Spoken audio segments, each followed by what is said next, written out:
Hello साथियों, आप कैसे हैं? उम्मीद है आप सब ठीक होंगे।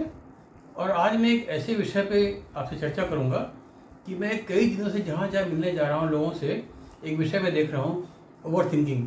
जिसको देखिए वो अपने में सोचा है, उसको पता ही नहीं कि क्या बात हो रही है, कौन क्या बात कर रहा है, किससे कर रहा है। वो एकदम से चौंकता है, अच्छा क्या कहा, जैसे होता नहीं, आपने लॉस्ट इन ओन वर्ड।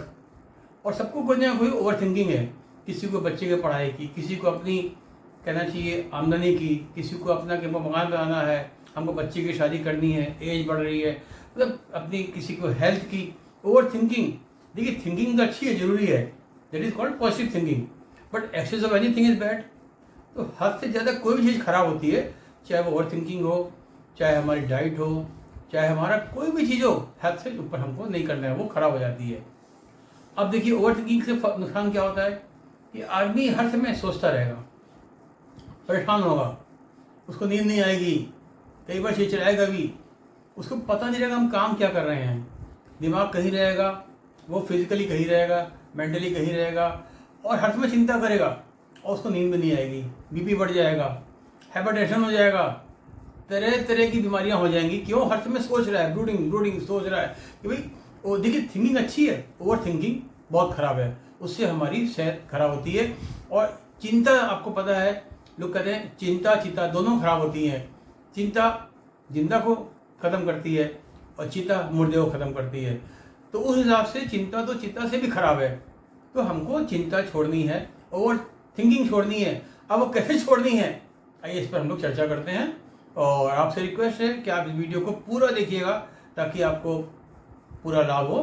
क्योंकि आजकल मैंने देखा है जितने स्पेशली यूथ्स हों, चाहे आपके सीनियर लोग हों, ओवर थिंकिंग, किसी को बच्चों की है, किसी शादी की है, मतलब तरह तरह की थिंकिंग। देखिए ये लाइफ एक हमारा चैलेंज है, इसमें चिंताएं तो रहेंगी, चैलेंजेस आएंगे, प्रॉब्लम्स आएंगी, हमको उनको सॉल्व करना एक पॉजिटिव वे में, सोल्यूशन लेके, नॉट कि हम प्रॉब्लम में उलझे रहें। होता क्या है, हम लोग प्रॉब्लम में उलझे रहते हैं और हम सोल्यूशन के पास जा ही नहीं पाते हैं।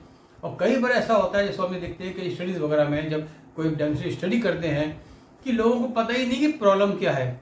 Sometime it is a problem to find out the problem कि व्हाट इज द प्रॉब्लम। तो हमको देखना चाहिए हमारी प्रॉब्लम क्या है, उस हिसाब से हमको फिर आगे चलना है। आइए फिर चलते हैं और देखिए तो ई क्यों कैसे होता है। जैसे आपको पता है, कोई मान लीजिए इवेंट हो गई, खराब इवेंट हो रही है, किसी को कैंसर हो गया, किसी की डेथ हो गई, किसी का दिवाला निकल गया, किसी का फाइनेंशियल प्रॉब्लम्स हो गई, कुछ भी हो गया, तो आदमी एकदम से उसमें सोचता है क्या हो गया कि मेरे साथ ना आ जाए, तो एकदम से नेगेटिव सोचने लगता है। और उससे फिर उसको होता है इमोशनल अफेक्ट। क्या होता है, उसको फियर लगने लगता है कि कहीं मेरे साथ ना हो, कहीं मेरे साथ ना हो, मेरे अपनों के साथ ना हो, मेरे बच्चों के साथ ना हो। हर तरह की फीलिंग्स आने लगती है एक फियर की। और फियर के बाद में अब आता है एक इमोशनल फियर के बाद साइकोलॉजिकल इफेक्ट आता है। साइकोलॉजिकल इफेक्ट क्या होता है, ओवर थिंकिंग। आदमी ज़्यादा सोचने लगता है, हर समय उसमें ब्रूडिंग करेगा, सोचेगा, उससे बाहर नहीं आएगा। किसी की शादी नहीं हो रही है, हर समय उसी के बारे में, पेरेंट्स भी, वो लड़की भी, या जो भी होगा, ओवर थिंकिंग से कोई प्रॉब्लम नहीं होती सॉल्व। ओवर थिंकिंग हमको करनी नहीं चाहिए किसी भी तरह, चाहे नौकरी लगे, जगह कुछ लोग होते हैं नौकरी नहीं लग रही है, काम नहीं हो रहा है, हमारा बिजनेस बैठ गया है, तो ओवर थिंकिंग से क्या होगा, हमारी सेहत खराब होगी, काम तो हो नहीं पाएगा। काम होगा हमारे प्रयास से, हमारे एफर्ट से। तो जब साइकोलॉजिकल हम ओवर थिंकिंग करते हैं, उसका इफेक्ट किस पे आता है, हमारे बॉडी पे। जैसा हम सोचेंगे वैसे एक्शन होगा। अब साइकोलॉजिकल हम सोच रहे हैं तो मेरे बॉडी के जो केमिकल बैलेंसेज हैं वो सब इम्बैलेंस हो जाएंगे, क्योंकि केमिकल जो ग्लैंड्स हमारे हैं सिक्रेशन छोड़ रहे हैं, कोई ज़्यादा छोड़ेगा कोई कम छोड़ेगा, तो हमको इम्बैलेंस हो जाएगा केमिकली, तो उससे हमारी सेहत तो खराब होनी है।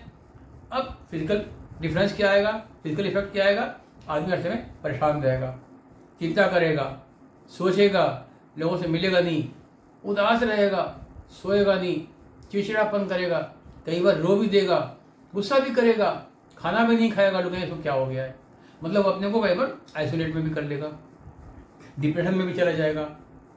और कई बार यहाँ तक होती है ओवर थिंकिंग से आदमी सोचता है मैं बेकार हूँ, तो सेल्फ कंडेमनेशन की फीलिंग भी आ जाती है ओवर थिंकिंग से। कहता है हम तो बेकार हैं, क्योंकि वो काम कर ही नहीं रहा है, प्रॉब्लम सॉल्व हो नहीं रही है, प्रॉब्लम वहीं की वहीं है, तो आदमी फिर अपने को धिक्कारता है, अरे मेरे से काम नहीं हो रहा है, मैं बेकार हूँ। तो इस तरह की फीलिंग्स आने लगती हैं। अब आइए इसको हम देखते हैं कि इसको हम कैसे दूर करें। कि देखिए ओवर थिंकिंग कहाँ से आती है? हमारे माइंड से। इवेंट सब कुछ सेम हो रही है, एक आदमी उसको पॉजिटिव वे में ले रहा है, एक नेगेटिव वे में ले रहा है। तो हमको पहले करना क्या है? हमको उसको पॉजिटिव वे में लेना है। ये नहीं कि अपने ऊपर ये सारी चीज़ें माइंड की हैं, एक्चुअली में नहीं है, बट हम सोच रहे हैं और सोच सोच के हम परेशान हो रहे हैं। एक्चुअल में जहाँ वो चीज़ नहीं है, ये सब हमारी इमेजिनेशंस हैं। इमेजिनेशंस बैड ड्रीम्स, उसको हम सोच रहे हैं कि मेरे ऊपर हो रहा है, मेरे बच्चों पे हो रहा है, हर चीज़ में मतलब अपने ऊपर लेंगे, तो ये हमारा सोच हमारा नेगेटिव हो जाता है। तो हमको अपने सबसे पहले नेगेटिव सोच को पॉजिटिव सोच में लेना है कि मेरे लिए थोड़ी है, I am born for the best thing, I am born for the best thing, I can do, मेरे लिए नहीं है। अगर हुआ भी तो मैं इससे निकल जाऊंगा, मैं इसको सॉल्व कर लूंगा और सक्सेसफुली बाहर जाऊंगा। तो हमको अपने सबसे पहले सोच को, थॉट को चेंज करना है। लोग कहते हैं ना, आप नज़र मत बदलिए, नज़रिया बदलिए, अपना अप्रोच बदलिए, अपना सोच बदलिए। सोच बदलने से हमारा सारी प्रॉब्लम सॉल्व हो जाती है। तो सबसे पहले हमको देखना है कि हमारा सोच पॉजिटिव हो, नेगेटिव ना हो, और हम अपने को हार ना करें। और ये नहीं कि भाई सब दोष अपने ऊपर लगा लें कि मेरे ऊपर है और अपने को हम कोई इंपॉर्टेंस दे नहीं रहे हैं, सब दोष अपने ऊपर ले रहे हैं और हम ब्रूडिंग कर रहे हैं, खाना नहीं खा रहे हैं, अरे मैं ही दोषी हूँ, सब गलती मेरे मारे है, मतलब अपने को हम कंडेम कर रहे हैं, अपने को धिक्कार रहे हैं। तो इसके बाद में देखिए हमको देखना है कि हमारे ट्रिगर्स क्या हैं, किन बात पे हमको ओवरथिंकिंग होती है। जैसे किसी ने कहा भाई फाइनेंशियल लॉस हो गया बिजनेस में, फाइनेंशियल प्रॉब्लम हो रही है, कैसे शादी करेंगे, कैसे मकान बनाएंगे, कैसे हम बुढ़ापे के बाद रहेंगे, कैसे बच्चों की फीस देंगे, किस तरह से मकान की ईएमआई देंगे, कैसे हम अपने काम करेंगे, या सेहत खराब हो गई है हम कैसे काम करें, कैसे नौकरी करेंगे हम पूरी अपने 60 साल तक, कैसे बिजनेस करेंगे। मतलब तरह तरह की जो फीलिंग्स हमको देखना है कि हमारे ट्रिगर्स क्या है। उन ट्रिगर्स को हमको पहचानना है कि देखिए जहाँ से हमारी फीलिंग आती है हमको देखना है सोर्स पे, हमको देखना है डायग्नोस्टिक स्टडी करनी है सोर्स। अगर हमने सोर्स पकड़ लिया तो हमारे सिम्टम खत्म हो जाएंगे, फिर हमारा नज़रिया बदल जाएगा और हमको फिर ओवर थिंकिंग नहीं होगी। तो हमको देखना है हमारा कारण क्या है उस ओवर थिंकिंग का, ट्रिगर्स क्या है। किसी को एग्जाम का होता है ओवर थिंकिंग, भाई किसी कंपटीशन में बैठ रहा है, उसकी थिंकिंग है हम कैसे पास होंगे, फेल हो गए तो क्या हो जाएगा, इतनी पढ़ाई है कैसे करेंगे, बड़ा डिफिकल्ट है, तो उसकी है। तो उसको देखना है कि हमारा ट्रिगर्स क्या है ओवर थिंकिंग के। नेक्स्ट हमारा कभी खाली मत बैठो। देखिए खाली बैठने से आदमी के दिमाग में ओवर थिंकिंग आती है। कहावत भी है, empty mind is devils workshop. खाली बैठेंगे फिर आवाज़ सूझेगी, उल्टे सीधे काम करेंगे, अपने को कंडेम करेंगे, कोसेंगे। बिजी रहो, और बिजी किस में रहो? अपने को आगे बढ़ाने में, अपने लक्ष्य को प्राप्त करने में। ये नहीं कि हम टाइम वेस्ट कर रहे हैं कि हाँ दिन तो बीत गया, बट दिन को हमको एक कंस्ट्रक्टिव वे में यूज़ करना है, पॉजिटिव वे में, ताकि उसका हमको फायदा हो जो हमने अपना प्लान किया है। तो इसीलिए हमको खाली नहीं रहना है और अपने लिए प्लानिंग करनी कि हमें करना क्या है इस समस्या से निकलने के लिए, ये ट्रिगर से इसको ख़त्म करने के लिए, और एक एक्शन प्लान बनाना है और अपने टाइम के अकॉर्डिंग यूज़ करना है। इस तरह से तभी तो हमारा ट्रिगर खत्म होगा, नहीं तो हम क्या होगा, वो इशू को लेकर बैठे रहेंगे और समस्या के बैठे रहेंगे, समाधान के बारे में कुछ करेंगे ही नहीं। और अगला हमारा स्टेप होगा वर्तमान में रहो। होता क्या है, लोग फ्यूचर के पास सोचते रहते हैं या पास्ट में। वर्तमान में रहो, आज जो वर्तमान है वही हमारे हाथ में है। हम जो करेंगे वही कल के दिन में आने वाले में वो पास्ट हो जाएगा, और आज वो फ्यूचर है, तो जब फ्यूचर में होगा तो वो प्रेजेंट में जाएगा। तो हमारा पास्ट भी अच्छा हो जाएगा, फ्यूचर भी अच्छा हो जाएगा।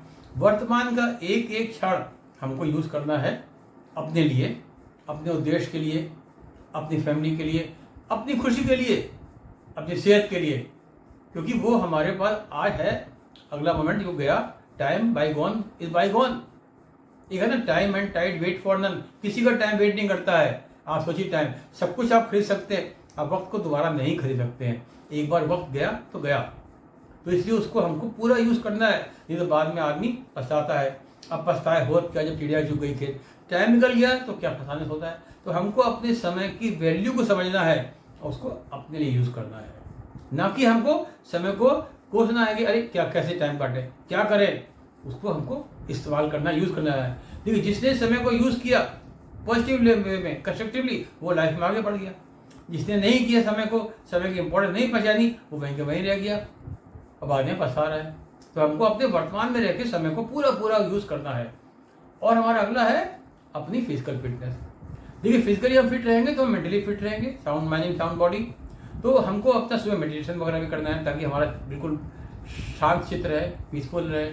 और हमको अपना ये भी देखना है कि हम प्रॉपर डाइट लें, अपना प्रॉपर एक्सरसाइज करें, अपनी हेल्थ का ध्यान रखें। मतलब अगर हम फिजिकली फिट हैं तो मेंटली फिट भी होंगे, नहीं तो क्या होगा, हमारी सेहत खराब हो जाएगी।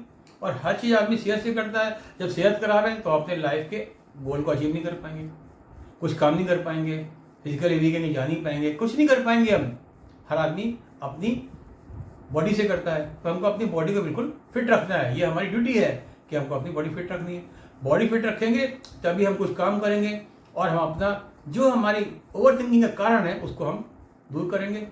तो इस तरह से हम ओवर थिंकिंग को बहुत आसानी से दूर कर सकते हैं। कोई भी कारण हो, किसी भी कारण से ओवर थिंकिंग हो, ये बहुत आसानी से दूर हो सकती है। बट इसको हमको पहचानना है ओवर थिंकिंग है क्यों और कैसे हम इसको दूर करेंगे। और इसमें हमको कंटिन्यूस एफर्ट्स करने हैं और पेशेंस भी रखना है। ये नहीं कि कोई प्रॉब्लम आ गई हम सोचने लगे अरे खत्म क्यों हुई, क्यों नहीं हुई। पेशेंस रखना है। कोई प्रॉब्लम तुरंत खत्म हो जाती है, कोई 6 महीने में, कोई 1 साल में, कोई 2 साल में, कोई 4 साल 5 साल। तो हमको पेशेंस रखना बहुत ज़रूरी है और ओवर थिंकिंग हमारी खत्म हो जाएगी। तो इस तरह से हमको अपने में कॉन्फिडेंस भी रखना है, पेशेंस भी रखना है और अपने को आगे भी बढ़ाना है। हेल्थ का ध्यान भी रखना है, गोल को भी देखना है, समस्या को भी देखना है, सबको देखना है। तभी हम एक खुशहाल जीवन व्यतीत कर सकते हैं और हमारी ओवर थिंकिंग की समस्या खत्म हो जाएगी। और कभी भी कोई इशू आता है तो हमको ओवर थिंकिंग नहीं होगी और हम खुश रहेंगे और तुरंत उसका हम प्रॉम्प्ट एक्शन से प्रॉब्लम को सॉल्व कर लेंगे। तो उम्मीद है आपको मेरा ये वीडियो पसंद आया होगा और आपसे रिक्वेस्ट है कि आप इसको लाइक करिए, कमेंट्स करिए और चैनल को सब्सक्राइब करिए और बेल बटन दबा दीजिए। Thank you.